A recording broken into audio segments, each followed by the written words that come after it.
Well, welcome to another Unmuted with Marcia, and you're so going to enjoy this because what a great guest we have. She's a mom, she is a patriot, she also is a pretty good friend to those of us here on Capitol Hill. She served 20 years in the military and retired out as a lieutenant colonel, and now she is in the U.S. Senate, and you might have guessed, it is Senator Joni Ernst from Iowa. Yes. So Joni, welcome. Thanks, Marcia. I love this. Unmuted. Yes, Unmuted. I love it. You know, and I think what people would like to know is how does a farm girl from Red Oak, Iowa end up working her way through service to her state, service to her country, and then end up in the U.S. Senate? What was that path like? Well, thanks, Marcia. And it really was a great path. And I am so proud of where I come from. Both my folks, they are high school educated, and that's it. So I grew up on a farm in southwest Iowa. I grew up castrating hogs. That was something the that famous we did. ad Make that them you squeal. did. Yes, squeal. Yeah. But my folks, I think, like so many of us here, they taught me about hard work, service, and sacrifice. And there are so many times my folks would do without because they knew it was important for our kids to have. Yes. But growing up on a farm, again, we all pitch in, we all work, and that carried me on then through. I worked fast food in high school and in college, worked for Hardee's, so shout out to Hardee's. But I made biscuits in the morning. I've told that story a number of times in Iowa, worked on the farm, worked construction with my dad who farmed and had a construction business on the side. But because of that hard work and what my parents pushed me to do in school, I was able to go on scholarship into Iowa State University. I'm the only child in my family. I have two siblings that has a 4-year degree. So I went on and studied, and while I was there, went on an ag exchange to Ukraine and really began to understand what an incredible country we have through that experience, and came back and decided to join Army ROTC, went into the service and served through the reserves. The Iowa Army National Guard deployed to Operation Iraqi Freedom 1 in 2003 as a company commander, and then decided to continue serving in a little different capacity at the county level at first, and then on to the state senate in Iowa and on to the United States Senate. But again, it really came down to my folks pushing me and the hard work and pitching in with those early beginnings. Talk a little bit about that military service and serving as a commander, being on the ground in Kuwait and in Iraq, and that very tense time that we went through at 2003. Knowing that there had been these attacks on us, knowing that emotions were high, and then trying to figure this out. How did you handle that responsibility of commanding your company and then working with your command team to be sure you stayed in sync? Yeah, leadership is so important, and I think we get it. We get it serving in the Senate. Leadership in the military, or at least in the Army, is defined by someone who inspires a group of individuals for the collective good, for a positive outcome for that unit or organization. So it's all about inspiring people. And serving as a company commander was really important to show my soldiers that I can drive a truck too. I'm going to set the example and show my troops that, you know what, if I'm asking you to do it, I'm going to do it as well. And it was tense times. It was 2003, the beginning of Operation Iraqi Freedom, and we were charged with picking up supplies and vehicles and goods coming off of the ships in Kuwait, delivering that to the warehouses in Kuwait, and then after our great logisticians reconfigured everything, pushing it on up into Iraq or delivering it to other bases in Kuwait. So a lot of time and effort by the soldiers on the roads, but you're right, it was the beginning of the war, and we didn't know what was on the other side of the border.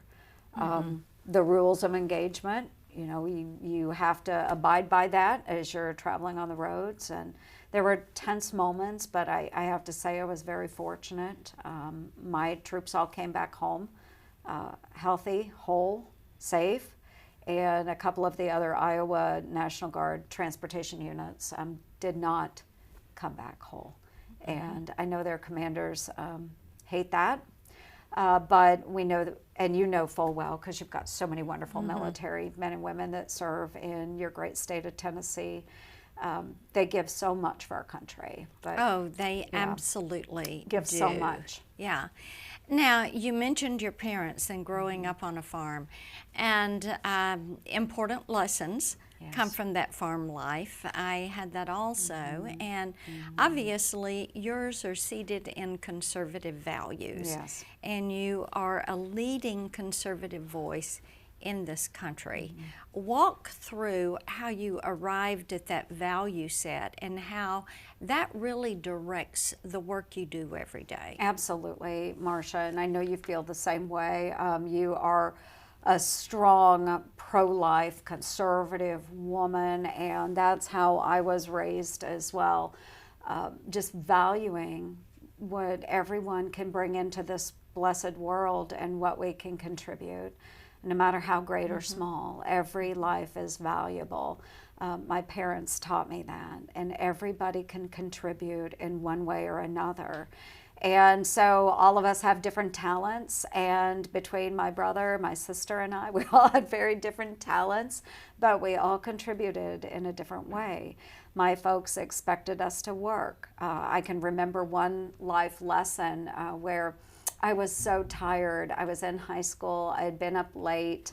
It was over summer break, and I just wanted to sleep in. I wanted the day off, but I was scheduled to work the early shift in town at Hardee's, and I was like, Dad, can you please call in sick for me? And oh, I got a what for? No, my dad was not going to tolerate that, and he just gave me a lesson up one side and down the other, that that's not who we are, that's not who we are going to be, and you are going to go to work no matter how tired you are, because you will get out there and you will contribute. You've made an obligation, you're going to live up to it.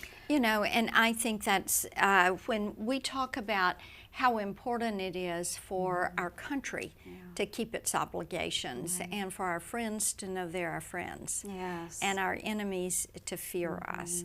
I can't help but to think about how that applies to Israel and what we are seeing right now, and how difficult it is to hear voices from the left calling for a ceasefire. Right. And you've been in the battle.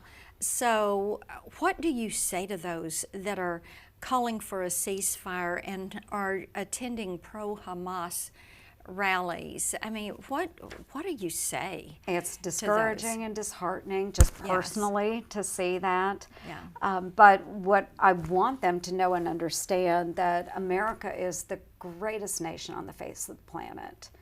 And we need to be engaged, and we should continue to encourage others to be engaged around the globe. Doesn't mean America has to lead everything, but we have to be part of a solution. If you're not out there standing up for democracies around the world, we're not part of the solution. We're enabling Hamas and other terrorist organizations to exist and spread and really perpetuate hatred around the world. And they will target Americans. They did. We lost 30 Americans in Israel. So we have to engage. We have to be part of the solution. And God bless the Jewish nation state of Israel for everything they have gone through, subjected to these terrorist attacks and the loss of innocent civilian life. No ceasefire.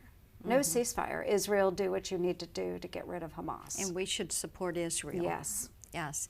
I know that our unmuted audience is going to want to stay in touch with you.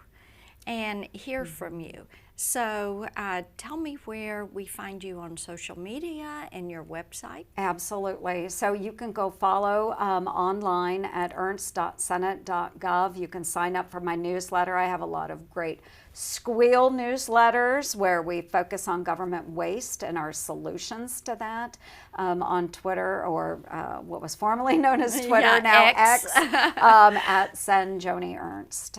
They can follow me there. Joni Ernst. Yes. Wonderful. And you will always find me online at Marsha Blackburn. Thank you so much for joining us for another Unmuted.